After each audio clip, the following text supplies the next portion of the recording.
തീർച്ചയായിട്ടും മഴ നമുക്ക് ലഭിക്കുന്ന ഒരാഴ്ചയോളം നമുക്ക് മഴ ലഭിക്കുന്ന സമയമാണ്.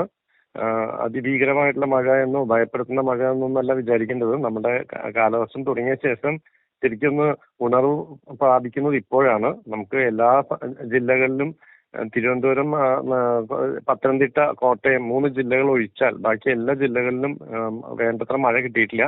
അപ്പൊ ഈ ആഴ്ചയിൽ നമുക്ക് മഴ ലഭിക്കുമെന്ന് തന്നെയാണ് പ്രതീക്ഷിക്കുന്നത്. ഒറ്റപ്പെട്ട ഇടങ്ങളിൽ ചിലപ്പോൾ ഭയങ്കര ശക്തമായ മഴ പെയ്തേക്കാം. പക്ഷെ എന്നാൽ പൊതുവെ നമ്മൾ മൺസൂൺ സമയത്ത് സാധാരണ മഴ എന്ന് പറയുന്നത് 6 സെന്റിമീറ്ററിൽ താഴെ മഴ കിട്ടുന്നതാണ്.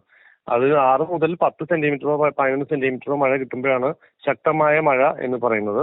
6 മുതൽ 15 കിലോമീറ്റർ 15 സെന്റിമീറ്റർ മഴയൊക്കെ ലഭിക്കുമ്പോഴാണ് നമ്മളതിനെ ഒരു അതിശക്തമായ മഴ അല്ലെങ്കിൽ തീവ്ര മഴ എന്ന് പറയുന്നത്. 20 സെന്റിമീറ്റർ മീതെ മഴ കിട്ടുമ്പോഴാണ് അതിതീവ്ര മഴ, അപകട സാധ്യതയുള്ള മഴ എന്നൊക്കെ പറയുന്നത്. നമുക്ക് അങ്ങനത്തെ മഴയൊന്നും കഴിഞ്ഞ കുറച്ച് ദിവസങ്ങളായിട്ട് റെക്കോർഡ് ചെയ്തിട്ടില്ല. നമുക്ക് ലഭിക്കുന്നത് സാധാരണ മഴയുടെ ഹെവി റെയിൻ എന്ന് പറയുന്ന കാറ്റഗറിയിൽ പെടുന്ന 6 സെന്റിമീറ്ററോ അല്ലെങ്കിൽ 7 സെന്റിമീറ്ററോ ഒക്കെ മഴയാണ്. അത്തരം ഒരു മഴ 10 സെന്റിമീറ്റർ താഴെയുള്ള ശക്തിയുള്ള മഴയ്ക്ക് വലിയ അപകട സാധ്യതകളില്ല. അത്തരം മഴകൾ നമുക്ക് കിട്ടിയേ പറ്റൂ. ഇനി അങ്ങനെ മഴ കിട്ടിയിട്ട് വേണം നമുക്ക് ഈ മഴക്കമ്മിയെല്ലാം നികത്തിയെടുക്കാൻ. അപ്പൊ ഈ ഒരാഴ്ചയിൽ നമുക്ക് മഴ ലഭിക്കുന്നു എന്നുള്ള ആശ്വാസമായിട്ടുള്ള വാർത്തയാണ് നമുക്ക് കാലാവസ്ഥാ വകുപ്പിൽ നിന്ന് ലഭിക്കുന്നത്. ഇപ്പോൾ ഈ ഒരു ആഴ്ചയിൽ എന്തായാലും മൺസൂൺ ഡിപ്രഷനൊന്നും ഫോം ചെയ്യാൻ സാധ്യതയില്ല. ബേ ഓഫ് ബംഗാളിൽ രൂപപ്പെടുന്ന മൺസൂൺ ഡിപ്രഷൻസ് ഒക്കെയാണ് മഴ ഇവിടുത്തെ തീവ്രത ഭയങ്കര കൂട്ടുന്നത്. അത്തരം തീവ്രത കൂട്ടുന്ന തരത്തിലുള്ള പ്രതിഭാസങ്ങൾ ഉണ്ടാവാൻ സാധ്യത കുറവാണ്. എന്നാൽ നിലവിലുള്ള സാഹചര്യത്തിലുള്ള ഒരു അന്തരീക്ഷ ചുഴിയുണ്ട്. ആന്ധ്രാപ്രദേശ് മുതൽ തെലങ്കാന, ആന്ധ്രാപ്രദേശ്, കർണാടക ബെൽറ്റിൽ ഒരു ന്യൂനമർദ്ദ പാത്തിയുണ്ട്.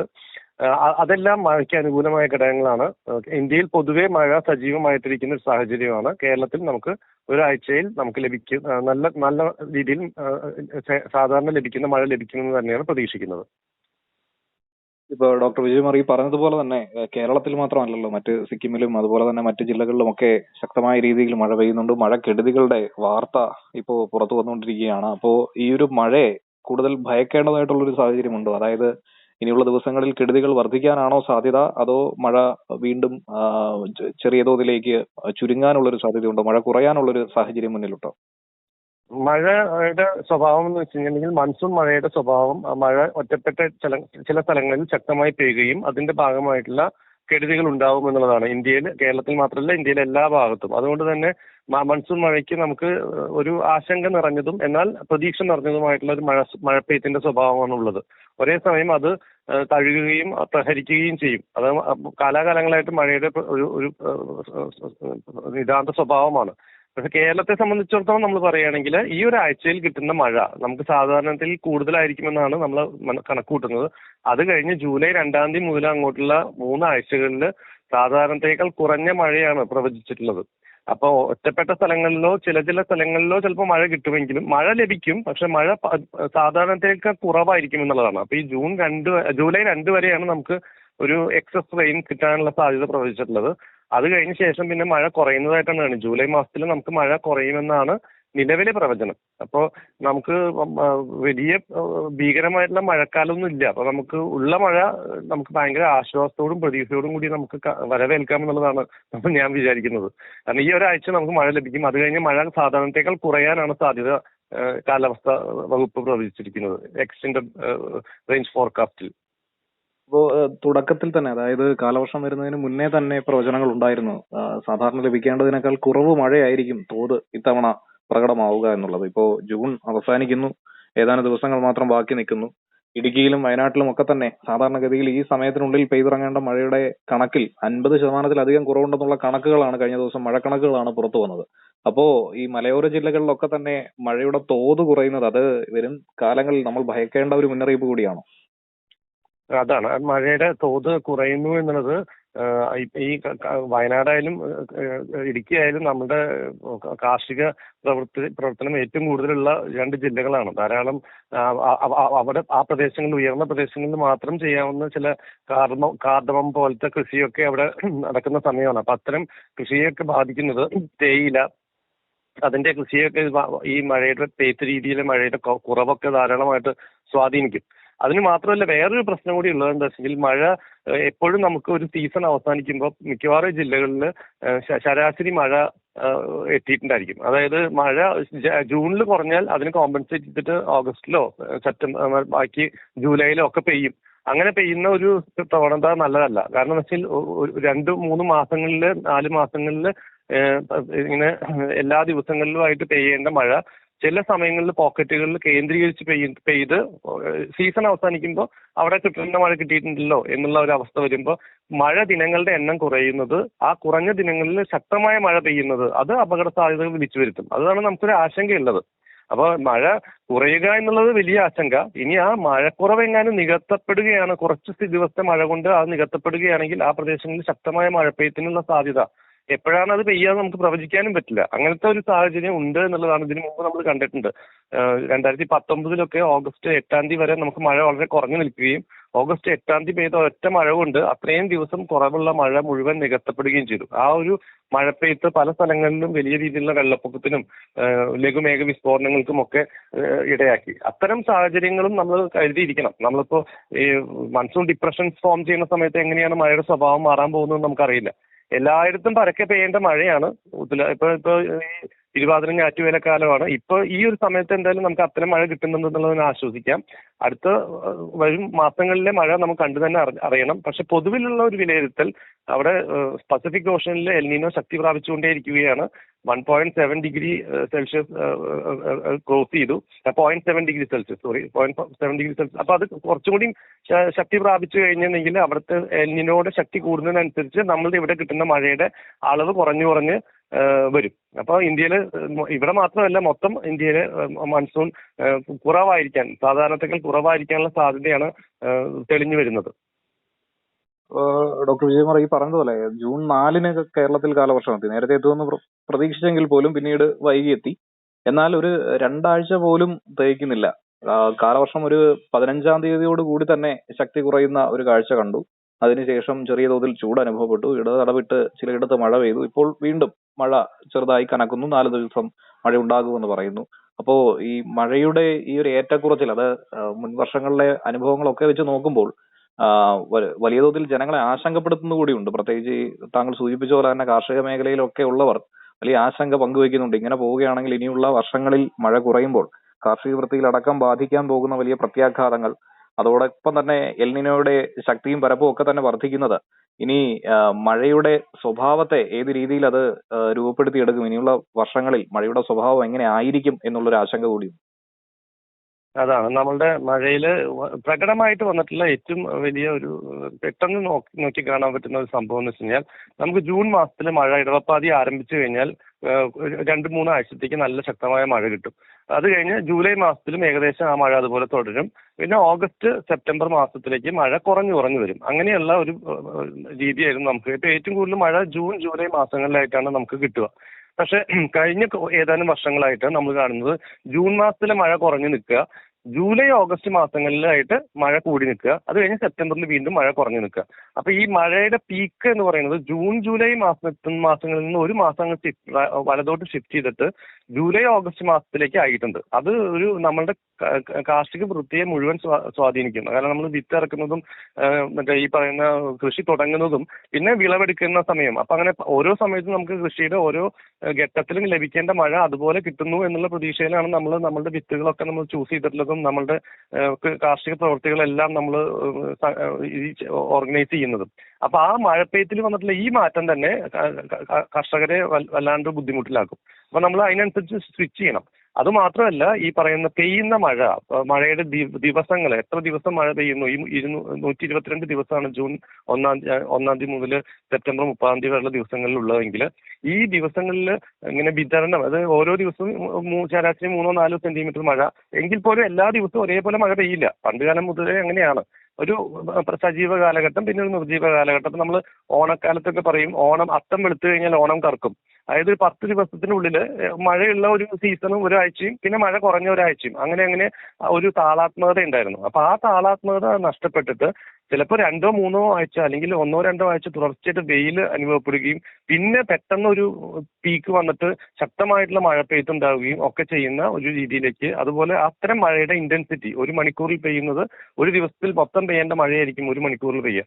അങ്ങനെയുള്ള ഒരു 6 സെന്റിമീറ്റർ 7 സെന്റിമീറ്റർ മഴയൊക്കെ 1 മണിക്കൂറിൽ പെയ്യുക എന്നൊക്കെ പറയുമ്പോഴാണ് അപകട സാധ്യത ഉണ്ടാവുന്നതും മഴ പെയ്ത്ത് അത് കൃഷിനാശം മുതൽ ഉരുൾപൊട്ടൽ വരെ പല പല പ്രശ്നങ്ങളുണ്ടാക്കും. അത്തരം മഴപ്പെയ്ത്തിലേക്ക് കേരളത്തിലെ മഴയുടെ മൺസൂണിന്റെ സ്വഭാവം മാറുന്നുണ്ട് എന്നുള്ളതാണ് ആശങ്കയുണ്ടാക്കുന്നത്. അതാണ് ഏറ്റവും കൂടുതൽ ആളുകളെ ഈ പറയുന്ന മഴ വരുമ്പോഴേക്കും പേടിപ്പിക്കുന്ന ഒരു മാനസികാവസ്ഥയിലേക്ക് എത്തിച്ചിട്ടുള്ളത്.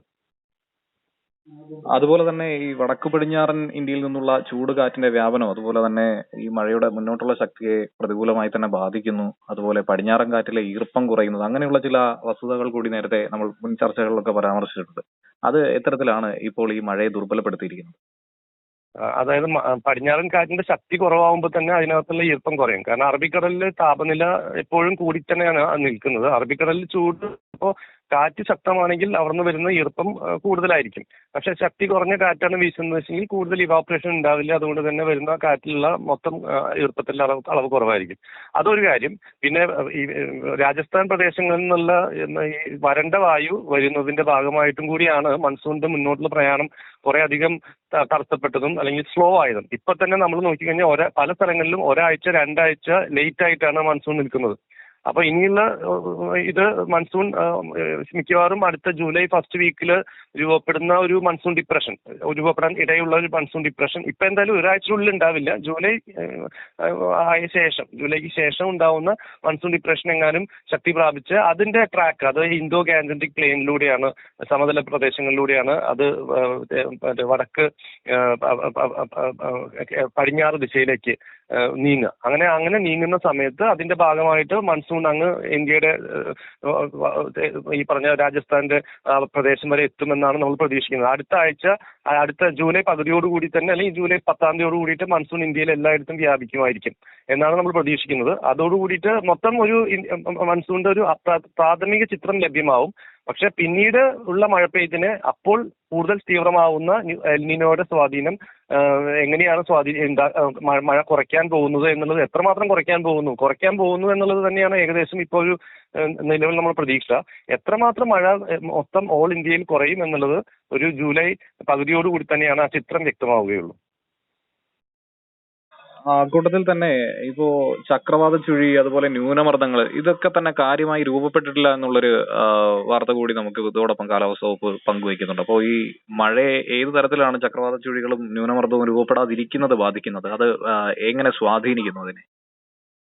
അതായത് നമ്മളുടെ മൺസൂൺ ഓൺസെറ്റ്, അതായത് നമുക്കിവിടെ ഇടവപ്പാതി ആരംഭത്തോടനുബന്ധിച്ച് നമ്മളുടെ അറബിക്കടലിന് കേരള തീരത്തോടോ അല്ലെങ്കിൽ കൊങ്കൺ തീരത്തോടോ ചേർന്ന് ഒരു ചക്രവാത ചുഴി സാധാരണഗതിയിൽ രൂപപ്പെടാറുണ്ട് കാലങ്ങളായിട്ട്. അത്തരം രൂപപ്പെടുന്ന ചക്രവാത ചുഴികൾ സമീപ വർഷങ്ങളിലായിട്ട് മിക്കപ്പോഴും ശക്തി വർദ്ധിച്ച് അത് ഒരു സൈക്ലോണിന്റെ രൂപത്തിലേക്ക് മാറുകയും അത് അറബിക്കടലിലൂടെ തെന്നി നീങ്ങി ചിലപ്പോൾ അത് ഒമാൻ തീരത്തേക്ക് പോകും. അതല്ലെങ്കിൽ അങ്ങനെ പോവുകയാണെങ്കിൽ നമുക്ക് മൺസൂൺ വീക്കാവും. പക്ഷെ ചില സമയത്ത് അത് ഇന്ത്യയുടെ പശ്ചിമ തീരത്തിന് സമാന്തരമായി സഞ്ചരിച്ച് അത് ഗുജറാത്ത് കോസ്റ്റിലോ വടക്കൻ മഹാരാഷ്ട്ര കോസ്റ്റിലോ പോയി സ്ട്രൈക്ക് ചെയ്യുന്ന ഒരു സംവിധാനങ്ങൾ കുറെ വർഷങ്ങളായിട്ട് നമുക്കുണ്ട്. അങ്ങനെയൊക്കെ സംഭവിക്കുമ്പോൾ മൺസൂണിന്റെ മുന്നോട്ടുള്ള പുരോഗതി വളരെ വേഗത്തിലാവും. കാരണം ഈ സൈക്ലോണുകൾ വലിച്ചുകൊണ്ടുവരുന്ന ഈ പടിഞ്ഞാറൻ കാറ്റിനെ കൂടുതൽ ശക്തമായി അത് വടക്കോട്ട് നയിക്കും. അങ്ങനെ ഒരു സംഭവമുണ്ട്. അതേസമയം ഇത് അറബിക്കടലിലൂടെ പടിഞ്ഞാട്ട് നീങ്ങി പോയി കഴിഞ്ഞിട്ടുണ്ടെങ്കിൽ ഈ മൺസൂൺ കറന്റ് മൊത്തത്തിൽ ശക്തി കുറയും. ഈ മൺസൂണിലേക്ക് വരുന്ന ഈർപ്പം മുഴുവൻ ഈ സൈക്ലോണുകൾ വലിച്ചെടുക്കുകയും അപ്പൊ ഈ ചക്രവാത ചുഴികളോ അല്ലെങ്കിൽ ന്യൂനമർദ്ദങ്ങളോ സൈക്ലോണുകളോ മൺസൂൺ സമയത്ത് രൂപം കൊള്ളുന്നത് ചില സമയത്ത് നമുക്ക് മൺസൂണിന് അനുകൂലമായിട്ടും ചില സമയത്ത് മൺസൂൺ പ്രതികൂലമായിട്ടും സംഭവിക്കാം. അതേപോലെ തന്നെ ബംഗാൾ ഉൾക്കടലിൽ രൂപപ്പെടുന്ന ന്യൂനമർദ്ദങ്ങൾ, ജൂണിൽ രൂപപ്പെടുന്ന ഈ നേരത്തെ ഞാൻ സൂചിപ്പിച്ച തീവ്ര ന്യൂനമർദ്ദങ്ങൾ ഹെഡ് ബേ ഓഫ് ബംഗാളിലോ സെൻട്രൽ ബേ ഓഫ് ബംഗാളിലോ ബംഗാൾ ഉൾക്കടലിന്റെ മധ്യഭാഗത്തോ വടക്കൻ ഭാഗത്തോ രൂപപ്പെടുന്ന ശക്തിയേറിയ ന്യൂനമർദ്ദങ്ങൾ, ഈ ന്യൂനമർദ്ദങ്ങൾ ഈ പടിഞ്ഞാറൻ സൗത്ത് വെസ്റ്റ് മൺസൂൺ അതായത് തെക്ക് പടിഞ്ഞാറൻ മൺസൂണിന്റെ ഈ കാറ്റിന്റെ ശക്തി വർദ്ധിപ്പിക്കാൻ ഇടയാകും. പക്ഷെ ഈ വർഷം നമുക്ക് ഇത്തരം സിസ്റ്റംസ് എല്ലാം ആബ്സെന്റ് ആണ്. അതുകൊണ്ട് നമുക്ക് മൊത്തം മൺസൂൺ ഒരു മന്ദീഭവിച്ച അവസ്ഥയിലാണ് മുന്നോട്ട് പോയിക്കൊണ്ടിരിക്കുന്നത്. ഇപ്പൊ ഈ ഒരു കുറച്ച് ദിവസങ്ങളായിട്ട് നമുക്ക് കാണുന്ന ചില ലോക്കലൈസ്ഡ് ആയിട്ടുള്ള മൺസൂൺ പാത്തികളും ചെറിയ ചെറിയ സർക്കുലേഷൻസ് എന്ന് പറയും, ഈ ചക്രവാത ചുഴികളും ഒക്കെയാണ് ഇപ്പോൾ ഉള്ള മൺസൂണിന്റെ ഗതിവിഗതികൾ നിയന്ത്രിക്കുന്നത്. അതാണ് അതിന് വളരെ ചുരുങ്ങിയ രീതിയിൽ അതിന് മുന്നോട്ട് പോകാനോ ചെറിയ രീതിയിൽ മാത്രമേ ശക്തി പ്രാപിക്കാനോ സാധിക്കുന്നുള്ളൂ. വലിയ സിസ്റ്റംസ് നമുക്ക് രൂപപ്പെട്ടിട്ടില്ല. ജൂലൈ ഫസ്റ്റ് വീക്കോടുകൂടി നമുക്ക് അത്തരം ഒരു വെസ്റ്റേൺ അറബിക്കടലിൽ ബേ ഓഫ് ബംഗാളിന്റെ നോർത്തേൺ ബേ ഓഫ് ബംഗാളിൽ ഒരു ഡിപ്രഷൻ ഫോം ചെയ്യുമെന്നാണ് പ്രതീക്ഷിക്കുന്നത്.